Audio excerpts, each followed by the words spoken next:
You weren't born in a hospital. You were born in a highly secured private clinic in Madrid, where intelligence officers had swept every room twice before your mother went into labor. The doctor who delivered you had clearance levels most diplomats never reach. Your first breath happened under armed guard. Your father became prime minister when you were 3 years old. That's the age most kids are learning to share toys. You were learning that strangers with earpieces follow you everywhere, and that's just normal now. They gave you a code name at 4, Halcon, Falcon. You thought it sounded like a superhero until you realized it wasn't a nickname your parents chose. It was operational terminology. There are people whose entire job is making sure nothing happens to Halcon. Not because they know you, but because the contingency protocols in their training manuals require it. Here's what nobody tells you about growing up as the Prime Minister's child in Spain. You live in La Moncloa, a palace complex with guards, gates, and enough security cameras to film a movie. It looks impressive in photos. What those photos don't show is that you can't ride your bike past the garden perimeter. Every window has bulletproof glass. The playground equipment in the yard was installed by a team that normally secures embassies. School isn't school. It's a tactical operation. Option 1, you attend a private institution in Madrid where your presence transforms the entire building into a secure zone. Metal detectors appear overnight.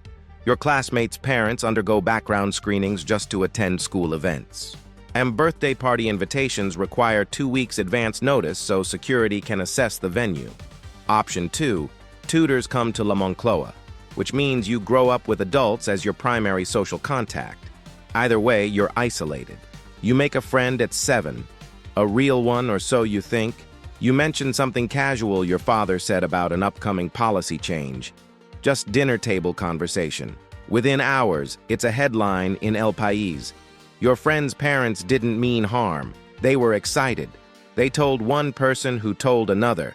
But you learn the defining lesson of your existence that day. Nothing you say is ever just between friends. Privacy isn't something you lost. It's something you never had to begin with.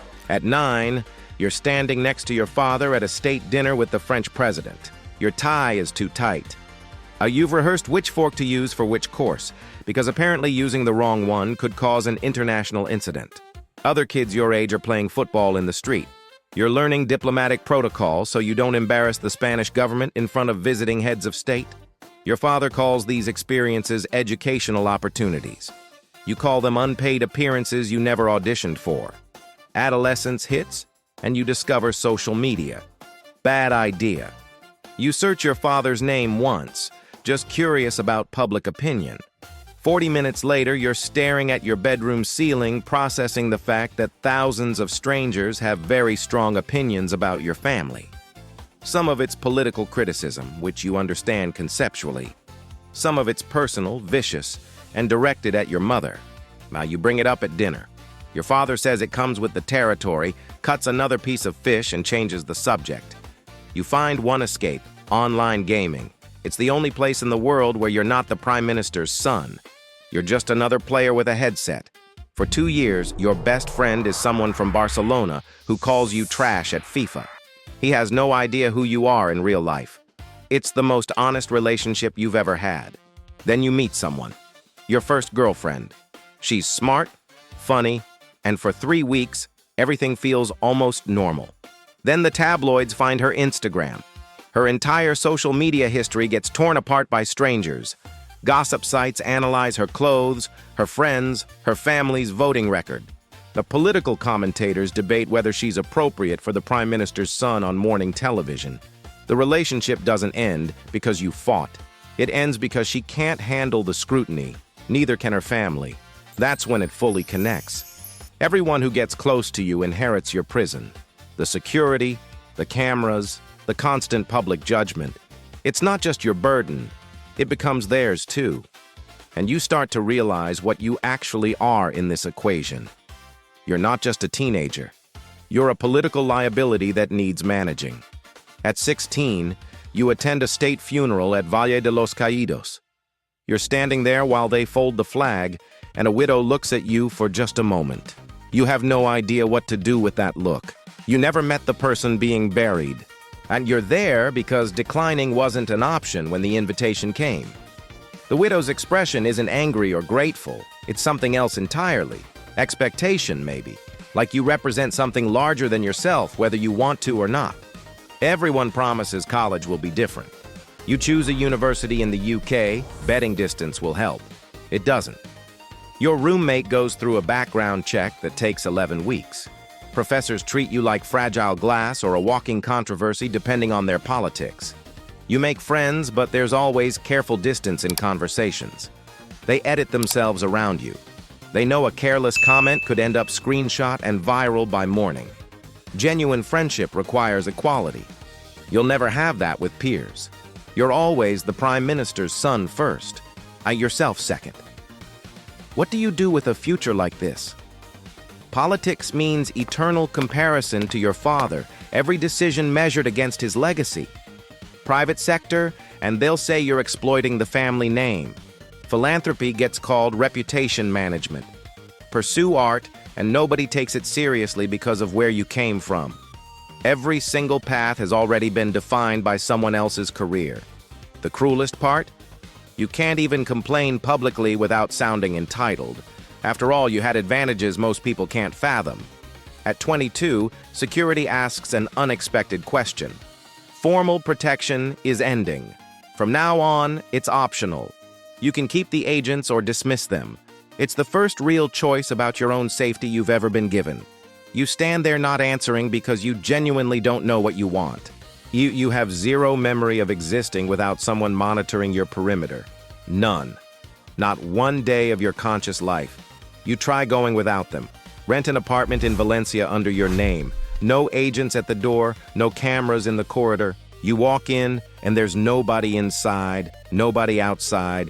You sit on the floor because furniture hasn't arrived yet and wait for something to happen. Nothing does. Then you realize you don't know what to do with actual silence. You never learned. Your entire existence, someone was always within 40 meters. Silence was supposed to feel like freedom. Instead, it feels like a room you don't know how to occupy. At 28, you meet someone who gets it without explanation. She's a senator's daughter.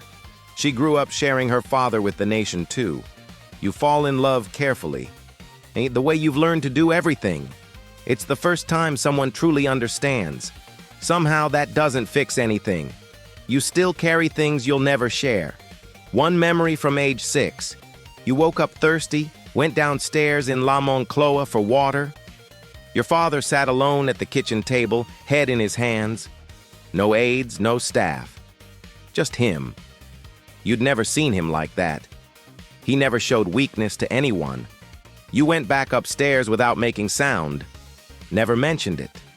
Not because it was secret, but because that moment was yours alone. The only real thing you ever had of him.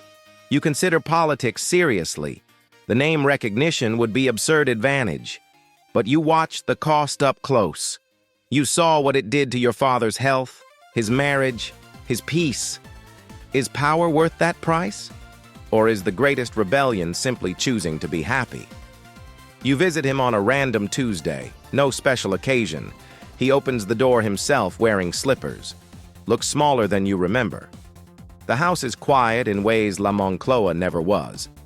You have coffee, and he asks about your life in the same measured tone he used with EU leaders. Careful, diplomatic, slightly formal.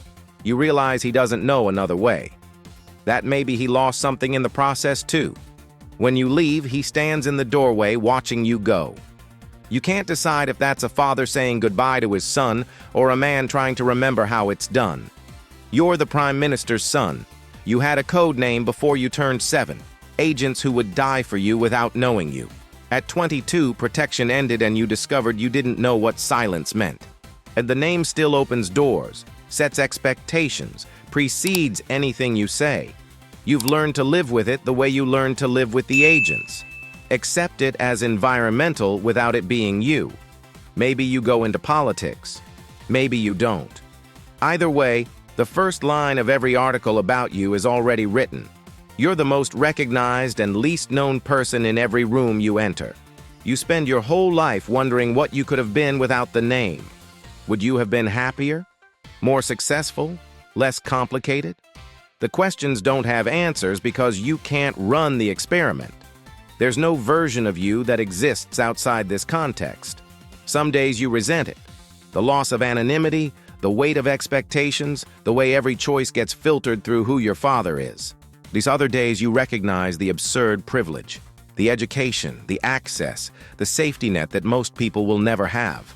Both things are true simultaneously.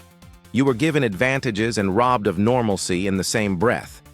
What nobody tells you is that you'll spend your entire adulthood trying to figure out where your father's legacy ends and you begin. That line never gets clear. It shifts depending on who's looking and what they need you to represent in that moment. You are your own person. You're also permanently tethered to someone else's choices, someone else's career, someone else's mistakes and victories. The strangest part? You'll defend him to people who criticize him unfairly, even when you're privately angry about what this life cost you, because he's still your father. And somehow that matters more than any of the rest of it. You carry the name forward, not because you chose it, but because you were born into it. And every single day you decide what that means.